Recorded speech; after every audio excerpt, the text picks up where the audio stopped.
Hello everybody, this is Coach Allison for Defy Aging, and we are in week number 8 already. So this week we have a circuit on the turf. We're going to have 6 stations in that circuit. We're going to go through three rounds, and they're going to be 45 seconds on and 30 seconds off. So a little more consistency there with our interval times.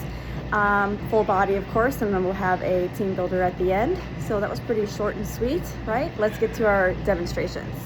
All right, station 1 is a brace squat. So we need something light for this, and light is subjective. It's different.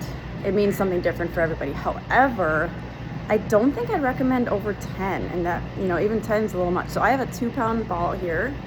Doesn't matter. Just because that's the first one I grabbed, but 2 pound, if you have some of these smaller balls, 2, 4, 6 pounds there. Otherwise, if you have one of those 5-pound kettlebells, that would work, or dumbbells you can use, and you grab onto the ends of the dumbbell. If you want to grab one of the 3s or 5s or 8-pound dumbbells, you hold it like this. So it doesn't really matter what you hold. Oh, you can even use a weight plate from the weight room that usually goes onto a barbell. You can grab a 5 or 10-pound plate. That's kind of nice because you have handles on it. I digress. Whatever you'd like to use, just don't go too heavy, and I'll show you why. As we go into our squat, we're going to extend the arms with whatever we're using. We're going to extend that forward. It kind of balances out your squat. You'll feel the heavier you are with your item, with your weights, you'll feel more core engagement, but you'll feel a lot of shoulder, and that's where the weight being too heavy can kind of make the form a little questionable. So we go down into our squat as we go out with the arms. So we want to get as full of an extension as our arms allow. So I'm doing full extension. If what you have is too heavy, you'll probably only be able to do this. See how I'm not remotely extending all the way? So don't, check the ego on the weight that you're picking. I know we're always pushing heavier weights, but for the right movements, right? This is not one of those movements. So, arms out. Thank you. Into our squats, like so. So that's our brace squat. Again, we're using a dumbbell. Look like this. Thank you. Okay, so that's number 1, brace squat. Try a couple different weights. Make sure that, again, those arms can get fully extended, and then you should be good to go. Don't let the weight pull you down and forward, so you have to engage the abs to make sure that doesn't happen. So that's station number 1. Okay, station 2 is a hip thrust variety. We're going to use the stability balls this week for our hip thrust. So what does that look like? There we go. All right, you want your heels on the top of the ball and about a 90-degree bend here. This is where we'll start the movement in the incorrect position. It's really common to kind of start the legs out too far, like this. So it's not wrong. You won't get injured or anything. But we want to target more hamstring glutes. So we want those knees bent a little more to help our range of motion. We're just going to put the movement in a more proper form. Okay, heels again. We're not putting feet flat on the ball like this, with your heels. After that, use your arms on the floor here for your stabilizer. And we're going to lift up as high as you can. If you can get this full lift, like I'm almost flush here, you want to go for that. Down, tap the floor, but go right back up. Okay, so we want to avoid like this little movement. We're going to really try to get that lift. Now, if you're now kind of flat on the ball, that's okay. When you're at the top of the lift, you might go flat. You gotta watch as they go down and back to the heels on the ball. So there you go. That one is pretty challenging. Obviously, you saw me almost tip there. The balance is almost a bigger component of this exercise than the strength component itself, because it is a very big challenge. So if you try a few and the feet are tipping off and it's just not working for you, get rid of the ball. Let's do our standard hip thrust, which I think we had maybe 2 weeks ago. So no worries there. And for anybody not getting onto the floor for our floor things, we're going to turn this into a deadlift, because it kind of has the same, it's a different type of movement, but it has the same muscle focus on glutes, hamstrings. So I didn't grab the kettlebell, but you can grab a kettlebell or 2 dumbbells. And I think most of our regulars know our deadlift, our Romanian deadlift, we do it quite frequently. Your coach will review it more if needed, but that's going to be our alternative for staying off the floor for this station.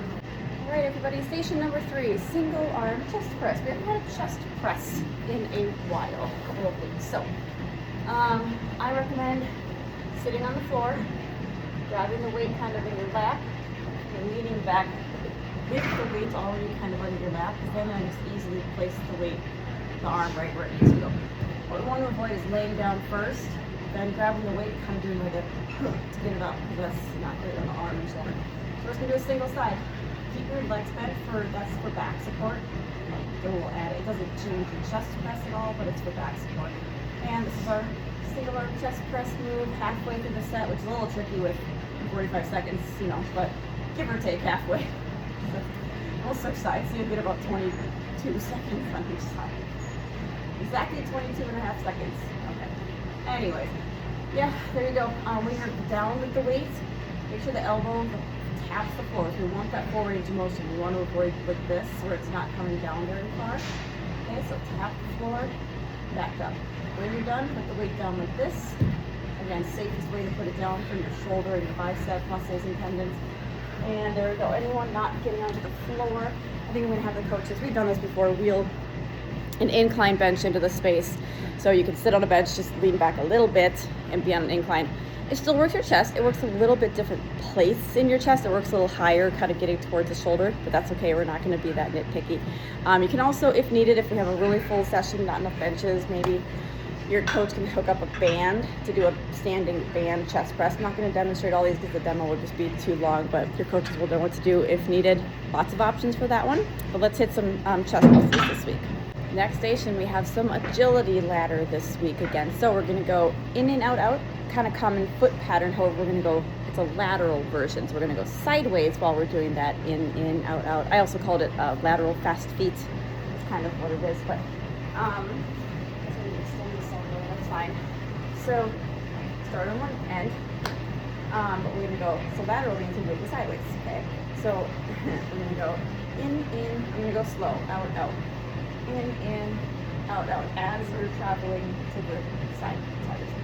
Tricky thing, it's not tricky, but just keep in mind, whichever direction you're going, so I'm going to my right, I'm going right. I'm going to put my right foot in first, and the reason for that is now my right foot is the first one to come out, and if you watch me going right foot leading, my feet aren't going to get jumped up. Now, if I'm going to the right, but I step with my left foot first, when I come out, I kind of have to do this to get over to the next box. I kind of have to do this weird, like, back, like, cross step. We don't want to deal with that. So you're going to the right, lead with your right leg, the right leg, and, you know, of course, you're going to the left. Now I'm going to lead with my left leg. Left in, left out. Left in, left out. Speaking of that whole situation of stepping out of the box, when you're stepping out, step a little bit kitty corner. Now I'm kind of lined up a little bit better for my next box. If you just step straight back, now I have to step all the way over here to get to the next box. So as you step out of the box, you kind of want to line your feet up with the rung itself. So you want to be right in the center. Now I'm really close to the next box, so it's not overly difficult to get into that box. Once you have the pattern down, you want to add speed. How do you add speed? You stay very light on the balls of your feet, so we're not stomping the heels down. So yeah, it's a little, I would say, well, it's about the same, just different. I was gonna say same but different. A little more coordination, I think, than the forward in out steps. But yeah, it is that same pattern. It's just we're moving laterally instead of forward, so it's different. So good luck with that one. We have 3 rounds to practice, and I know many of our people attend more than once a week, so we have a lot of practice there. And that'll be a lot of cardio, agility, and footwork. Next station, a band back row. So I have a band looped around, tied around the rack here. Okay, so that's the setup we want. Now we have a couple of different band options for different resistance levels. And we do back rows quite a bit with, you know, TRX. We do versions with this band, we do the dumbbells. So with this week, I like to stagger my stance. That's kind of a preference thing, but I do recommend it, however. If we don't stagger our stance, we're tempted to kind of lean back like this, and you don't want to do that. So if you stagger your stance, you're more able to stand like really tall and sturdy. So I recommend a staggered stance to each your own. Palms turned in towards each other, and row chest out, shoulders down, shoulders back. Full extension between each rep. Chest out, shoulders down, shoulders back. Okay? Really squeeze, you know, my shoulder starts here. but kind of ends back here. Watch. See that? What we're not doing is just pulling with the arms. This isn't doing anything in my back. This is just kind of fatiguing your arms. But if we get those shoulder blades back, chest out, that's the key for working our back muscles back here. So from the front, shoulders out, chest out, shoulders back. Maybe from the back you can see how I'm squeezing my shoulder blades together like that.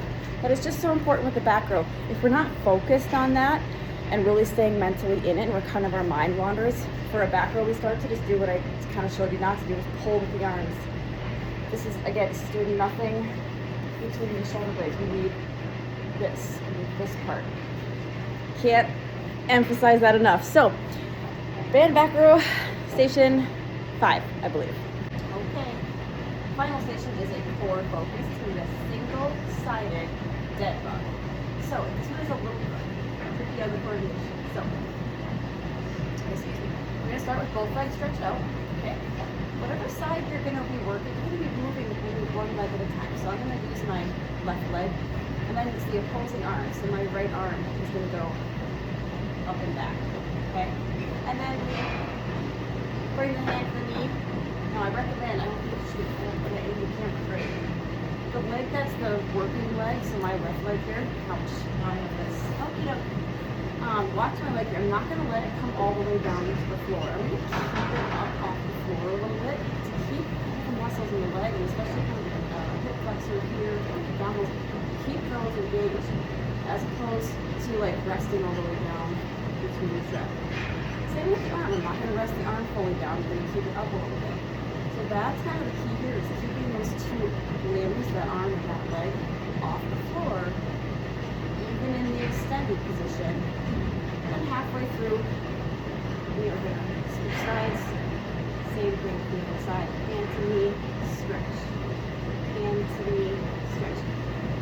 Yeah, okay. So I hope you get the gist on that one. Anyone staying off the floor, we'll do a standing version of that. You might need something for balance on this one. It's totally fine. Put your hand on the wall. You'll just have to turn around, turn sides when you switch arms. But you're going to bring the hand to the opposite knee, like so. And that's where you want to use your free hand against the wall or around. That's completely fine. So, all right, but that's our single-sided dead bug. We'll switch sides halfway through, just like I forget the other thing that we're switching halfway through. But anyways, switching sides halfway through, and let's get some core focus this week as well. All right, for the team builder, it's going to be exact definition of a team building exercise. So we're going to do battle rope slams, double arms, the most standard one like this. We do them all the time. Okay. We're going to go for 25 reps. Everyone's going to be in line, just waiting their turn. So what we're going to do is time the first round, and I almost hesitate to even tell you that part because I don't want anyone to purposely go slow. So, but anyway, go as fast as you can. Time the first round, how long it takes all of the participants, all of you, to get through your 25 slams. So it might be 2 minutes, it might be 5 minutes, it depends on how many people we have. It won't be 5 minutes, but we're gonna time that. Everyone's gonna take a quick rest.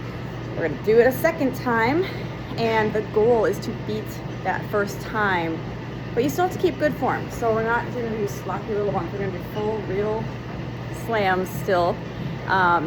Cheer each other on.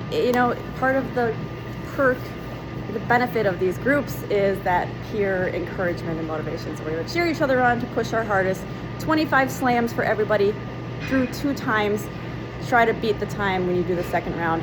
And yeah, let's give a nice little metabolic finisher for our team builder this week, along with the actual team building. All right, have fun. All right, that is week 8.